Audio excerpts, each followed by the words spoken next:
গত মাসের মার্চের 12 তারিখ বাংলাদেশে উনি 37,000 পরিবারের কাছে ফ্যামিলি কার্ড কিন্তু উনি পৌঁছায় দিয়েছেন।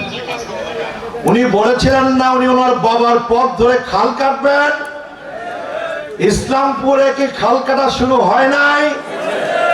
ভাগ্যক্রমে আমার মাদারগঞ্জেও শুরু হয়েছে এবং সামনে আপনার জামালপুর সদরে শুরু হবে। জানি না কি কারণে মিল্লাত ভাইয়ের দেওয়ানগঞ্জ বক্সিগঞ্জ এখন পর্যন্ত খাল কাটার কর্মসূচির বাইরে আছে। মিল্লাত ভাই সম্ভবত বড় কিছুর অপেক্ষায় আছেন আর কি।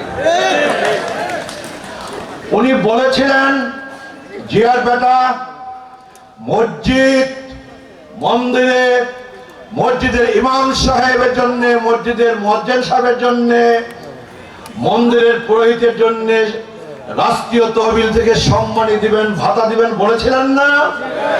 গত রোজার ঈদের আগেই কিন্তু আপনার বাংলাদেশে প্রত্যেকটা উপজেলায় প্রত্যেকটা ইউনিয়নে একটা করে মসজিদ, প্রত্যেকটা পৌরসভায় একটা করে মসজিদ এবং প্রত্যেকটা উপজেলার 2টা করে মন্দিরে কিন্তু উনি কিন্তু রাষ্ট্রীয় তহবিল থেকে মসজিদের ইমাম সাহেব, মুয়াজ্জিন সাহেব, খাদেম সাহেবের জন্য এবং মন্দিরের পুরোহিতের জন্য কিন্তু রাষ্ট্রীয় তহবিল থেকে সম্মানী ভাতা কিন্তু দেওয়া শুরু করছে।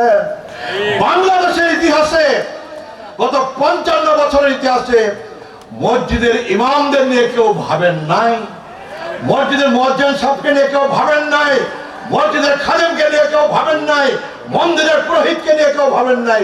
কিন্তু জিয়ার বেটা জনাব তারেক রহমান উনি ভাবছেন এবং উনি এই রোজার ঈদের আগেই তা বাস্তবায়ন শুরু করছেন।